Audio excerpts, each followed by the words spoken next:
মাননীয় মন্ত্রী সুশান্ত চৌধুরীর বিশেষ গুরুত্বপূর্ণ বক্তব্য আপনাদের শোনাবো, যে বক্তব্য প্রত্যেকের জন্য ভীষণ গুরুত্বপূর্ণ। শুনুন কি বলছেন মাননীয় মন্ত্রী।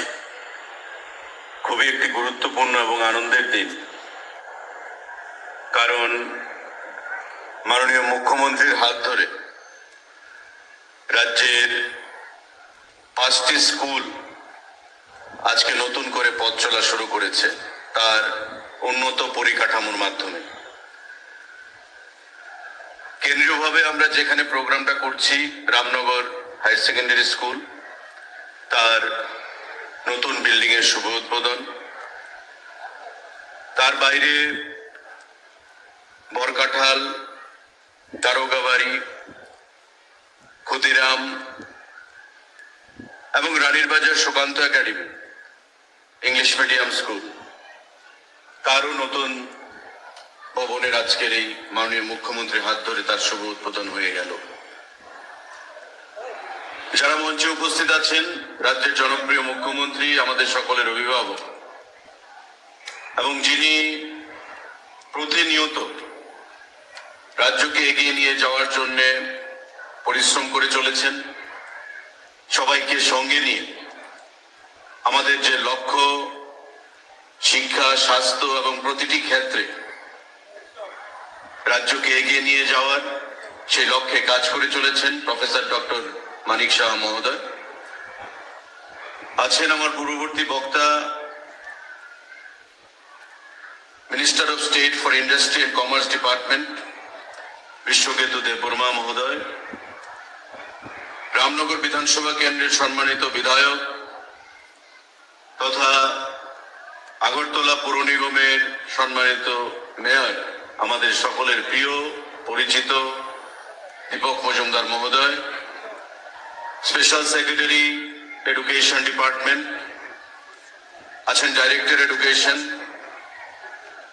এডুকেশন ডিপার্টমেন্টের বিভিন্ন স্তরের আধিকারিকগণ, কাউন্সিলরগণ, এই এলাকার সুধী নাগরিক বন্ধুরা, এই বিদ্যালয়ের প্রধান শিক্ষক থেকে শুরু করে শিক্ষক শিক্ষিকা মন্ডলী, ভার্চুয়ালি যারা বাকি 4টি স্কুল থেকে আমাদের সঙ্গে যুক্ত হয়েছেন,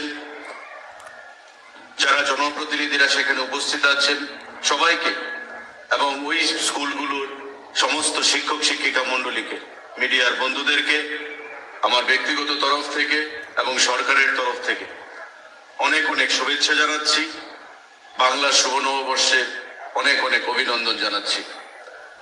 মাননীয় মুখ্যমন্ত্রী বক্তব্য রাখবেন এবং বিস্তারিতভাবে আগামী দিনে শিক্ষা ব্যবস্থাকে ঢেলে সাজানোর যে পরিকল্পনা রাজ্য সরকারের রয়েছে, যে লক্ষ্যে আমরা মাননীয় মুখ্যমন্ত্রীর নেতৃত্বে তথা শিক্ষামন্ত্রী ওনার নেতৃত্বে আমরা কাজ করছি, আমাদের আজকে বিচার করতে হবে যে আমরা কোন জায়গায় ছিলাম শিক্ষা ক্ষেত্রে আর বর্তমানে আমরা কোন জায়গায় দাঁড়িয়ে রয়েছি। একটা সময় ছিল যখন বিদ্যালয়গুলোর ভগ্ন দশা, পরিকাঠামোর অভাব, বিদ্যালয়ে কোয়ালিটি এডুকেশন যেটা প্রদান করা হতো না, শুধু দলবাজি, ক্যাডারবাজি, এভাবে রাজ্যের শিক্ষা ব্যবস্থাকে পঙ্গু করে দেওয়া হয়েছিল। মাননীয় প্রধানমন্ত্রী মোদীজির দিক নির্দেশনে এবং আমাদের যোগ্য মুখ্যমন্ত্রী প্রফেসর ডক্টর মানিক সাহার নেতৃত্বে বর্তমানে শিক্ষা দপ্তর যে লক্ষ্যে আমরা কাজ করে চলেছি, তার প্রতিফলনও আমরা তার মাধ্যমিক এবং উচ্চ মাধ্যমিকের ফলাফলে আমরা লক্ষ্য করতে পেরেছি। এবং এতে করে আমরা দেখলাম 88% বেশি হায়ার সেকেন্ডারিতে পাস, 86% বেশি আমাদের মাধ্যমিকে সেখানে পাশের হার। এবং এটা প্রমাণ করে যে বর্তমানে সারা ভারতবর্ষের অন্যান্য রাজ্যগুলোর সঙ্গে পাল্লা দিয়ে আমাদের রাজ্য ত্রিপুরা মাননীয় মুখ্যমন্ত্রীর নেতৃত্বে শিক্ষা ব্যবস্থায় আমরা অনেকটাই এগিয়ে গেছি। আমাদের এবারকার বাজেটেও মাননীয় মুখ্যমন্ত্রী ঘোষণা করেছেন, অর্থমন্ত্রী ঘোষণা করেছেন মুখ্যমন্ত্রীর নির্দেশে যে প্রতিযোগিতামূলক পরীক্ষায় সারা দেশের ছাত্রছাত্রীদের সঙ্গে আমাদের পাল্লা দিতে হবে। একটা সময় ছিল যখন অল ইন্ডিয়া লেভেলের সার্ভিসের পরীক্ষাগুলোতে আমাদের ছেলেরা আমাদের মেয়েরা বসতে সেখানে ভয় পেত, কারণ ভার্নাকুলার মিডিয়াম থেকে সাধারণ বিদ্যালয়গুলো থেকে এই ছাত্রছাত্রীরা তাদের যে লেভেল অফ কনফিডেন্স সেটা তাদের ছিল না। তাই প্রতিযোগিতামূলক পরীক্ষায় বসে, সর্বভারতীয় পরীক্ষায় বসে তাদের সফলতা সেখানে বেশি একটা আসতো না। কিন্তু আজকে আমাদের যে বাজেট মাননীয় মুখ্যমন্ত্রীর নির্দেশে পেশ করা হয়েছে, তাতে আমাদের প্রত্যেকটি মহকুমায় স্পেশাল কোচিং দেওয়ার ব্যবস্থা সেখানে ঘোষণা করা হয়েছে এবং তার জন্য কয়েক কোটি টাকা বরাদ্দ রাখা হয়েছে শিক্ষা দপ্তরের তরফ থেকে।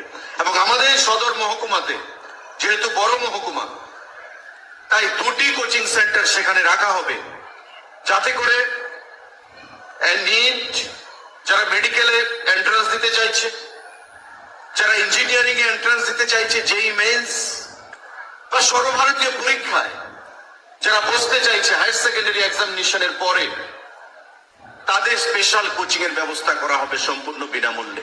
এটা রাজ্য সরকার আমরা ঘোষণা করেছি, মাননীয় মুখ্যমন্ত্রীর নির্দেশে আমাদের মাননীয় অর্থমন্ত্রী তার বাজেট ভাষণে সেটা উল্লেখ করেছেন। বন্ধুরা, উদ্দেশ্য কি? যে আমাদের রাজ্যের ছেলে মেয়েরা যারা তিমিরে ছিল বিগত দিনে, তাদেরকে সেই অন্ধকারের কানাগুলি থেকে বের করে এনে, যেটা স্বামী বিবেকানন্দ বলেছিলেন, education is the manifestation of perfection in a man. শিক্ষা মানুষকে সম্পূর্ণতা এনে দেয়। শিক্ষা ছাড়া কোনো অবস্থাতেই একটা জাতি এগিয়ে যেতে পারে না, একটা রাজ্য এগিয়ে যেতে পারে না, একটা দেশ এগিয়ে যেতে পারে না। তাই আজকাল সারা ভারতবর্ষে, সারা পৃথিবীতে দেখবেন যে হিউম্যান রিসোর্স, মানব সম্পদ, সেই মানব সম্পদকে উন্নত করার সমস্ত পরিকল্পনা সেই দেশগুলো, উন্নত দেশগুলো গ্রহণ করছে। আমাদের প্রধানমন্ত্রীর নেতৃত্বে ভারতবর্ষ গ্রহণ করেছে এবং তার প্রতিফলন আমাদের রাজ্যেও আমরা দেখতে পাচ্ছি মাননীয় মুখ্যমন্ত্রীর সেখানে দিক নির্দেশে, মাননীয় মুখ্যমন্ত্রীর যোগ্য নেতৃত্বে। আজকে এই শিক্ষা দপ্তর, আমাদের যতগুলো দপ্তর রয়েছে মাননীয় মুখ্যমন্ত্রীর নেতৃত্বে, সব থেকে বড় দপ্তর, তার হিউম্যান রিসোর্স বা ম্যান পাওয়ার সব থেকে বেশি, the biggest one. Elementary education বলুন, সেকেন্ডারি এডুকেশন বলুন, হায়ার এডুকেশন বলুন, সবগুলো যদি আমরা যোগফল করি তবে কর্মচারীর সংখ্যা 30,000-এর উপর ছাপিয়ে যাবে। তো এই যে সংখ্যাটা আমাদের রাজ্যের উন্নয়নের ক্ষেত্রে একটা বিশাল ভূমিকা পালন করবে এবং আগামী দিনে আমাদের সরকার, আমরা সেই দিশায় কাজ করছি মাননীয় মুখ্যমন্ত্রীর নির্দেশে।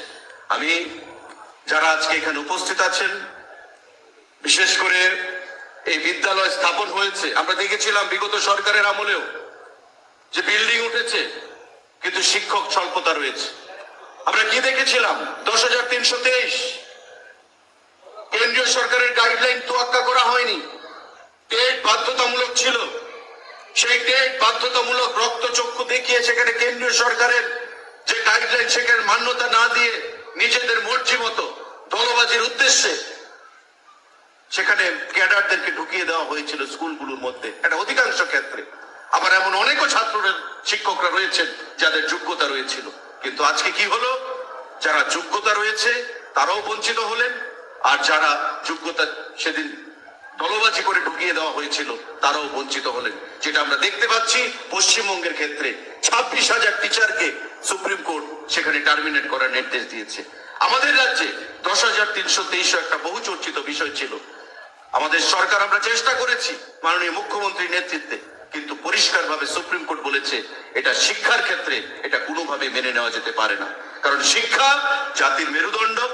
জাতির মেরুদণ্ডকে যদি আমি সোজা রাখতে না পারি, শক্তিশালী রাখতে না পারি, সাবলীল রাখতে না পারি, তবে জাতি এগিয়ে যেতে পারে না, দেশ এগিয়ে যেতে পারে না, রাজ্য এগিয়ে যেতে পারে না। আজকে তাই টেটের মাধ্যমে গত পরশুদিনও মাননীয় মুখ্যমন্ত্রী 228টা অফার বিলি করেছেন। ট্রান্সপারেন্ট পদ্ধতিতে স্বচ্ছ নিয়োগ নীতির মাধ্যমে শিক্ষকদেরকে নিয়োগ করা হচ্ছে। অফার বিলি করছেন মাননীয় মুখ্যমন্ত্রী প্রতিটি দপ্তরের। আবার সেটা নিয়েও অনেকে কটাক্ষ করে বলেছে যে মুখ্যমন্ত্রী, মন্ত্রীরা কিভাবে অফার বিলি করতে পারে। আমরা যোগ্যতার নিরিখে স্বচ্ছ নিয়োগ নীতির মাধ্যমে আমরা অফার বিলি করছি। আমরা দলবাজি করে অফার বিলি করি না, বা আমাদের এই সরকার, আমাদের মোদিজির সরকার বা মাননীয় মানিক শাহর সরকার দলবাজি করে কখনো অফার বিলি করে না। তাই প্রতিটি চাকরির ক্ষেত্রে স্বচ্ছতা বজায় রেখে রয়েছে বলেই কোন কোর্ট কেস হচ্ছে না, সুপ্রিম কোর্টে যাচ্ছে না, অকালে কারোর চাকরি হারাতে হচ্ছে না। এবং আমাদের সরকার মাননীয় মুখ্যমন্ত্রীর নেতৃত্বে যতদিন থাকবে, আমাদের স্বচ্ছতা বজায় রেখে ত্রিপুরা রাজ্যে যোগ্যদের জন্য আমরা সরকারি চাকরির ব্যবস্থা করব প্রতিটি দপ্তরের মাধ্যমে। আজকে দ্ব্যর্থহীন ভাষায় এই অনুষ্ঠানের মধ্য থেকে আমরা সেটা ঘোষণা দিতে চাইছি। আমার আহ্বান থাকবে, যারা শিক্ষক মন্ডলী রয়েছেন, শিক্ষক শিক্ষিকা মন্ডলী, তাদেরও একটা গুরুত্বপূর্ণ ভূমিকা পালন করতে হয় ছাত্রছাত্রীদের ভবিষ্যৎ গঠনে। দেশের প্রাক্তন রাষ্ট্রপতি ডক্টর সর্বপল্লী রাধাকৃষ্ণন বলেছিলেন, what is the definition of a teacher? A teacher is the person who shapes up the caliber, character and quality of an individual. একটা টিচার হচ্ছে সেই ব্যক্তি যিনি একটা ছাত্রর, একটা ব্যক্তির চরিত্র গঠন, তার ভবিষ্যৎ গঠন এবং তার মেধা বিকাশে একটা গুরুত্বপূর্ণ ভূমিকা পালন করে। আমাদের রাজ্যেও তাই টেটের মাধ্যমে ছাত্রদেরকে শিক্ষা প্রদান করার জন্য শিক্ষকদেরকে নিয়োগ করা হচ্ছে। প্রতিটি ক্ষেত্রে আজকে তার প্রতিফলন প্রভাবিত হচ্ছে, প্রতিফলন আমরা দেখতে পাচ্ছি পজিটিভ দৃষ্টিভঙ্গি নিয়ে, যে হায়ার সেকেন্ডারি এবং মাধ্যমিকে পাশের হার বৃদ্ধি পাচ্ছে, সর্বভারতীয় প্রতিযোগিতামূলক পরীক্ষায় আমাদের কোয়ালিটি বৃদ্ধি পেয়েছে বা আমাদের অংশগ্রহণ বৃদ্ধি পেয়েছে, সফলতা আসছে। আজকে এই রাজ্য থেকে আইএস, আইআরএস, আইএফএস প্রতিযোগিতায় সফলতা আসছে, এসএসসি পরীক্ষায়, ইউপিএসসি পরীক্ষায় সেখানে সফলতা আসছে। এবং আমাদের রাজ্যকে এগিয়ে নিয়ে যাওয়ার জন্য ওই সমস্ত শিক্ষক শিক্ষিকারা একটা গুরুত্বপূর্ণ ভূমিকা সেখানে পালন করছেন। আমি আপনাদের প্রত্যেককে আগামী দিনে সুচারুভাবে এই কর্মসূচিকে এগিয়ে নিয়ে যাওয়ার জন্য আহ্বান রেখে মাননীয়